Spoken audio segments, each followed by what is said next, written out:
विद्यार्थी मित्रांनो, 12वी तर्कशास्त्र विषयाच्या ई तासिकेमध्ये आपल्या सर्वांचे हार्दिक स्वागत आहे।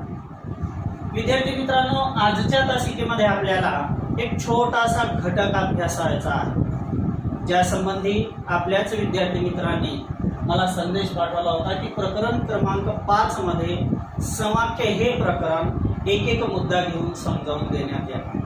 तर आजच्या प्रकरणामध्ये आपण समाख्य हे तर्कशास्त्रातलं जे 5वं प्रकरण आहे त्यातला एक बीट जे मूळ मुद्दा आहे त्याच्यातला की समाख्य कशाला म्हणावं आणि त्या समाख्यामध्ये येणारी जी पद आहे ती पद कोणती असतात आणि ती आपण ओळखायची कोणती। जर आपल्याला त्या समाख्यामध्ये येणारे मध्यम पद असेल, साध्य पद असेल, पक्षपद असेल किंवा साध्य विधान असेल, पक्ष विधान असेल, निष्कर्ष विधान असेल, द्विअर्थी येणारे शब्द असतील, यांची ओळख जर झाली आपल्याला त्या समाख्यात येणारे, तर आपल्याला त्या समाख्यामध्ये कोणते दोष निर्माण होतात या संबंधीचा जो प्रश्नपत्रिकेमध्ये प्रश्न येतो तो आपल्याला सहजपणे सोडवता येतो।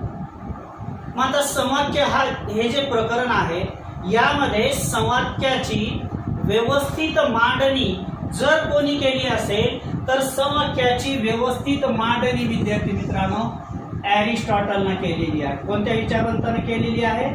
एरिस्टॉटल या तर्कशास्त्रज्ञाने समाख्याची व्यवस्थित अशी रचना केलेली आपल्याला दिसून येते। मग समाख्य म्हणजे नेमकं काय आहे याची आपल्याला एक व्याख्या पाहिजे की समाख्य आपण कशाला म्हणतो याची एक व्याख्या, साधी सरळ सोपी व्याख्या की समाख्य म्हणजे काय आहे की समाख्य हा एक असा नैगमनिक युक्तिवाद आहे की ज्यामध्ये दोन विधाने आणि एक निष्कर्ष विधान आलेलं असतं। समाख्य म्हणजे काय आहे की असा एक नैगमनिक युक्तिवाद आहे ज्यामध्ये दोन आधार विधाने आणि एक निष्कर्ष विधान म्हणजे असे एकूण 3 निरुपाधिक विधाने आलेली असतात।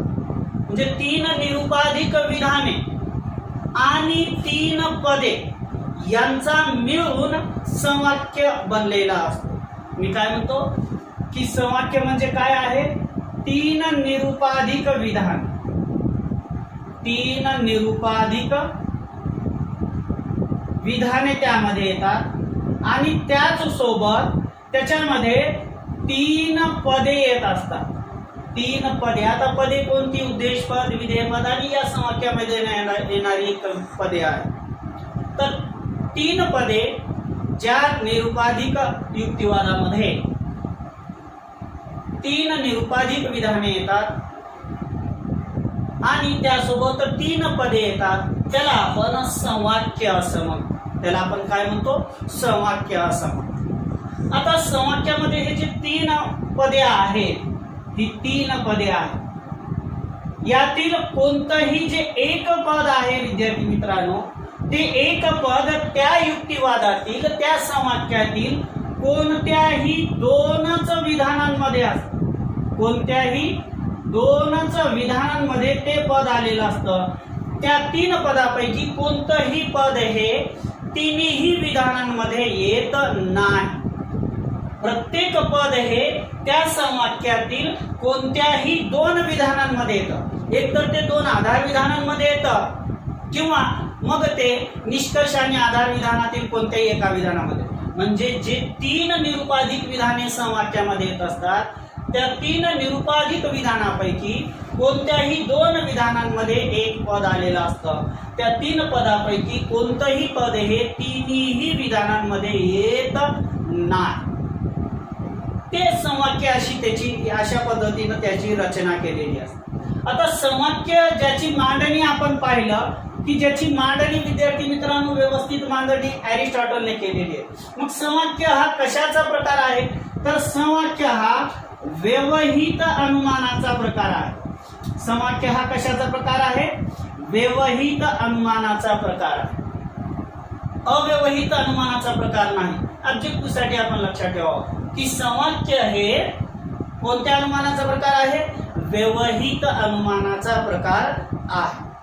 आता समाख्यामध्ये जे 3 विधानं येत असतात त्यातील विधान ती कोणकोणती येतात आणि समाख्यामध्ये येणारी जी 3 पदे आहेत ती 3 पदे कोणती आहेत हे आपण एका उदाहरणाच्या सहाय्याने पाहूया. सर्व फळे पिकलेली आहेत, हे पहिलं उदाहरण आपण या ठिकाणी घेऊ. एक समाख्य या ठिकाणी लिहू आणि मग त्या समाख्यामध्ये येणारी जी पदं आहेत त्याची स्पष्ट ओळख आपल्याला होईल. सर्व फळे पिकलेली आहेत, सर्व फळे पिकलेली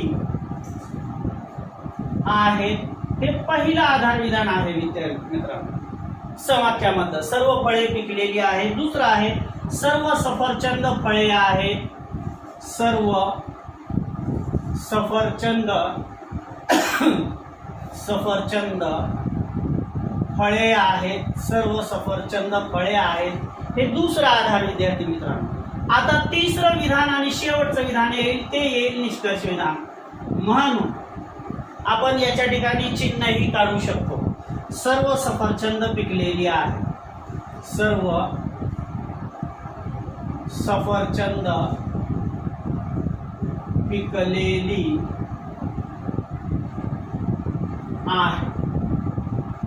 आता हे आपल्या समोरचं एक समाख्य आहे विद्यार्थी. आता या समाख्यामध्ये 3 विधाने आली तर 3 निरुपाधिक विधाने. आपण व्याख्या पाहिली होती समाख्याची. लक्षात घ्या, अगोदर समाख्य म्हणजे काय हे जर लक्षात आलं आपल्याला तर त्या समाख्यातले आपण तर्कदोष निश्चितपणे ओळखू शकतो.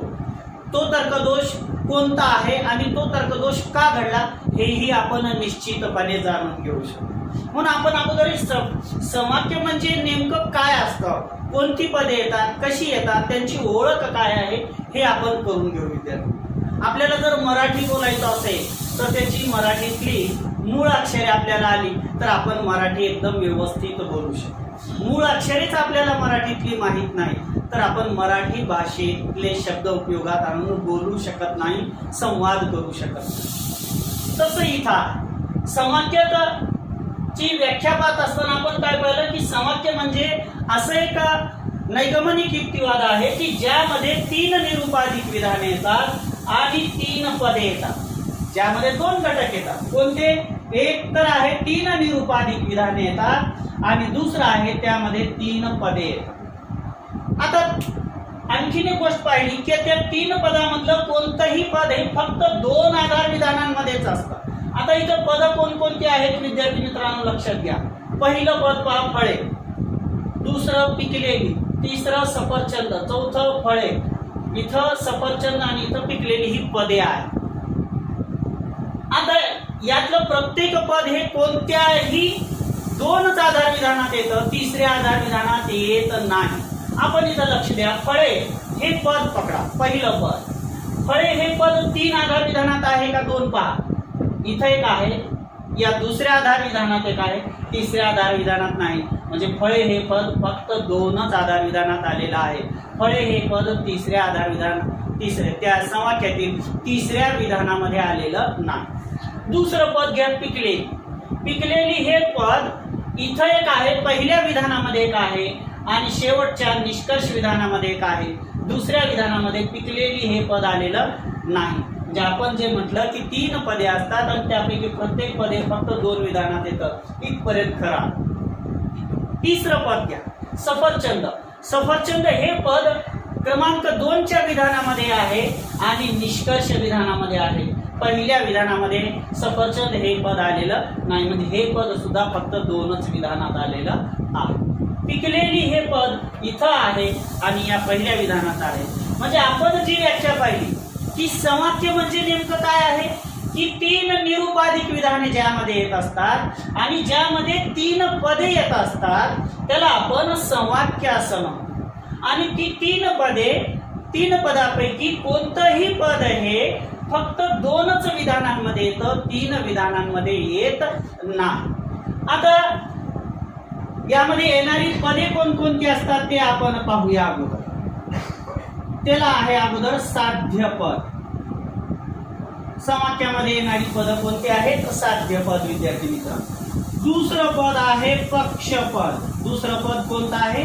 पक्षपद. आणि तिसरं पद आहे मध्यम पद. तिसरं पद कोणतं आहे? मध्यम पद.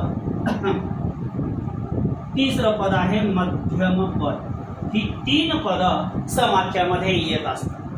आता समाख्यामध्ये ही 3 पद कोणती आहेत हे आपल्याला ओळखता आली पाहिजेत विद्यार्थी. समाख्यामध्ये येणारी जी पद आहेत ती 3 पद कोणती आहेत हे आपल्याला ओळखता आली पाहिजे. चला तर आपण अगोदर जाणून घेऊया. आता पहा, हे पहिलं पद आहे साध्य पद. साध्य पद कशाला म्हणतात विद्यार्थी मित्रांनो? तर साध्य पद त्याला म्हणतात की समाख्यातील निष्कर्ष विधानामध्ये जे विधेय पद असतं त्या विधेय पदाला आपण साध्य पद असं म्हणतो. आता तुम्ही म्हणाल सर विधेय पद म्हणजे काय आणि उद्देश पद म्हणजे काय? हे आपण 11वीला अभ्यासलेला. उद्देश पद व विधेय पद म्हणजे काय? उद्देश पद म्हणजे विधानामध्ये ज्याच्या संबंधी माहिती आलेली असते त्याला आपण उद्देश पद असं म्हणतो. आणि उद्देश पदाविषयी त्या विधानामध्ये जी माहिती सांगितलेली आहे, जे कथन केलेलं आहे, जे विश्लेषण केलेलं आहे, जे वर्णन केलेलं आहे त्या विश्लेषणाला, त्या कथनाला आपण विधेय पद म्हणतो. एक छोटंसं उदाहरण या ठिकाणी पाहूया आपण. राधा सुंदर आहे. राधा सुंदर आहे की नाही विद्यार्थी मित्रांनो? विधान म्हणतोय मी. राधा काय आहे? सुंदर आहे. आता याच्यात कोणाविषयी माहिती आहे विद्यार्थी मित्रांनो? कोणाविषयी माहिती आलेली आहे? विधानाकडे पहा. कोणाविषयी माहिती आलेली आहे? राधाविषयी माहिती आलेली आहे. म्हणून ज्याच्या विषयी माहिती आलेली आहे त्याला आपण काय म्हणतो? उद्देश पद असं म्हणतो. त्याला आपण काय म्हणतो? उद्देश पद असं म्हणतो. आणि या उद्देश पदाविषयी जी माहिती आलेली असेल त्या माहितीला आपण विधेय पद म्हणतो. आता राधा या उद्देश पदाविषयी या विधानामध्ये काय माहिती आलेली विद्यार्थी मित्रांनो? सुंदर. काय? सुंदर. मग सुंदर हे काय झालं? विधेय पद झालं. सुंदर हे काय झालं? विधेय पद. आता उद्देश पद आणि विधेय पद म्हणजे काय हे लक्षात आलं असेल आपल्या. मग आता मी काय म्हटलं? साध्य पद कशाला म्हणायचं? समाख्यातील निष्कर्ष विधानामध्ये जे विधेय पद असतं, समाख्यातील निष्कर्ष विधानामध्ये जे विधेय पद असेल त्याला आपण साध्य पद असं म्हणतो. मग आता समाख्यातील विधेय पद म्हणजे जी माहिती सांगितली. आता समाख्यातील निष्कर्ष विधान कोणतं? हे म्हणूनच. आता या निष्कर्ष विधानामध्ये विधेय पद कोणतं आहे म्हणजे काय माहिती सांगितली आहे?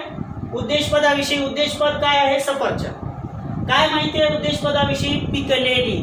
म्हणजे निष्कर्षातील जे पद पिकलेली आहे हे पद आपलं काय आहे?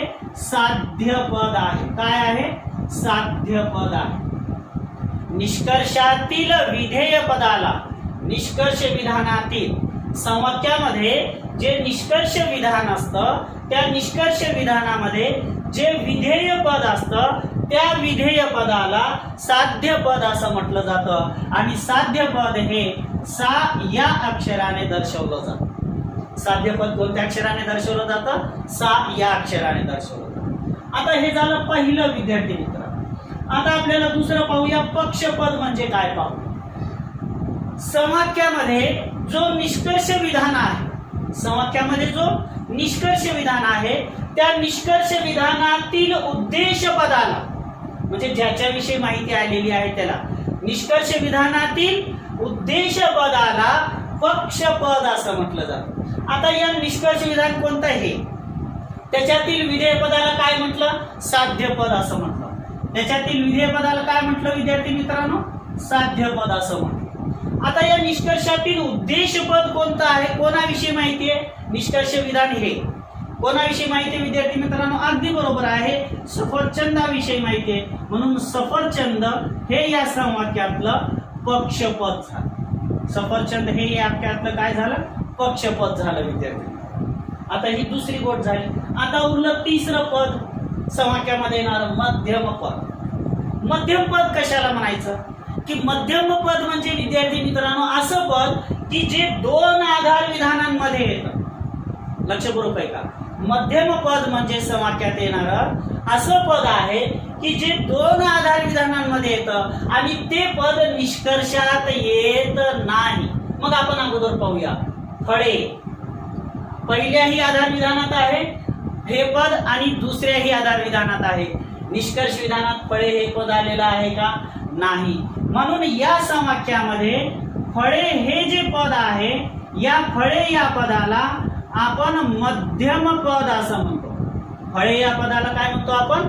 मध्यम पद असं म्हणतो. मध्यम पद म्हणजे समाख्यातील आधार विधानांमध्ये आलेलं असं पद की जे दोन्हीही आधार विधानांमध्ये येतं, परंतु ते पद निष्कर्ष विधानात येत नाही, निष्कर्ष विधानात समाविष्ट नसते, अशा पदाला समाख्यामध्ये मध्यम पद असं म्हटलं जातं.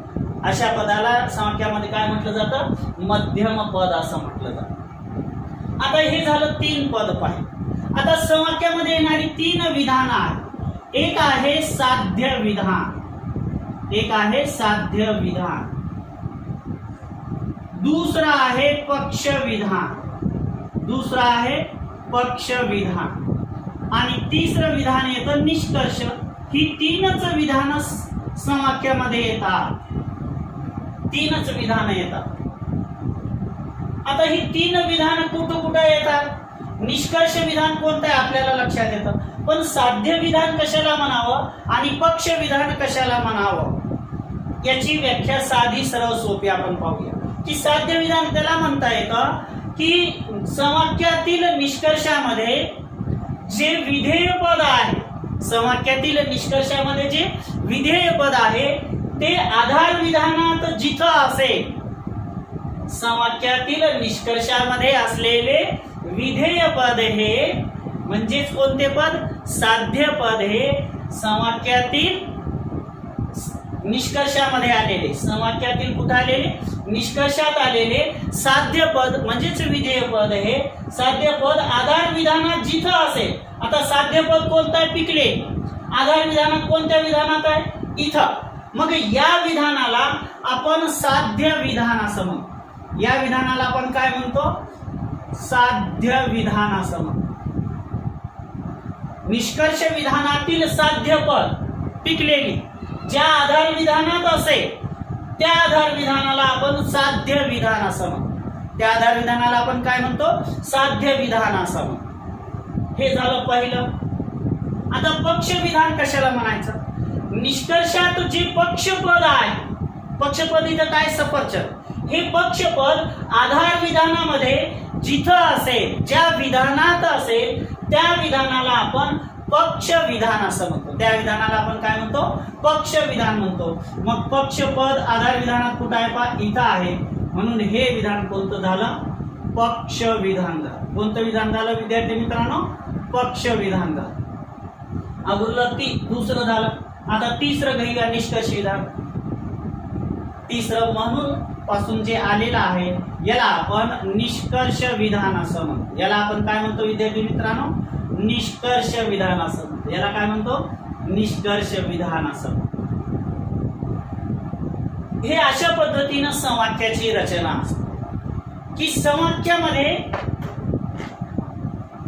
विधेय पदामध्ये जे समाख्या आहे, 2 आधार विधानांनी एक निष्कर्ष विधान असतं. व्याख्याची पाहिली 3 निरुपाधिक विधान, 2 आधार विधानांनी एक निष्कर्ष विधान, की झाली 3 निरुपाधिक विधाने आणि 3 पदे असतात समाख्यामध्ये. ही त्याची व्याख्या आहे. मग आपण याला लिहिणार कसं? की ज्या नैगमनिक युक्तिवादामध्ये 3 निरुपाधिक विधाने असतात आणि 3 पदे समाविष्ट असतात त्या युक्तिवादाला समाख्य असे म्हटले जाते. मग समाख्यामध्ये येणारी ही पद आपण अभ्यासत होतो की साध्य पद कशाला म्हणायचं, पक्षपद कशाला म्हणायचं, मध्यम पद कशाला म्हणायचं. साध्य पद म्हणजे काय? की त्या समाख्यातील जे निष्कर्ष विधान आहे त्या निष्कर्ष विधानामध्ये जे विधेय पद असेल, म्हणजे जी माहिती सांगितलेली असेल त्या विधेय पदाला साध्य पद असं म्हणतात आणि ते सा या अक्षरानं दर्शवलं जातं. त्याच्यानंतर निष्कर्ष विधानामध्ये जे उद्देश पद असेल त्याला पक्षपद म्हणतात आणि ते दर्शवतो आपण प या अक्षराने दर्शवतो. कोणत्या अक्षराने दर्शवतो?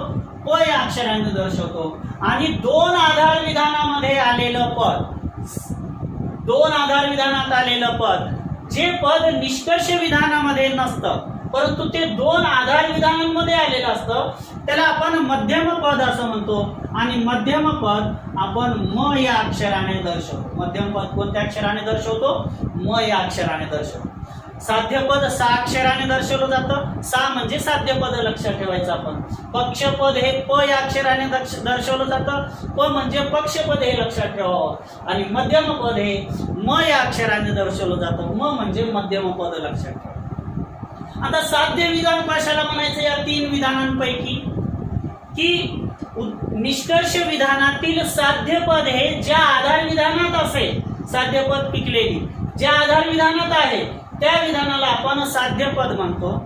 निष्कर्ष विधानातील पक्षपद हे पक्षपद सफरचंद ज्या आधार विधानात असेल त्या आधार विधानाला आपण पक्ष विधान असं म्हणतो. आणि निष्कर्ष विधान अशी तीन विधानं आणि तीन पदं आलेली असतात.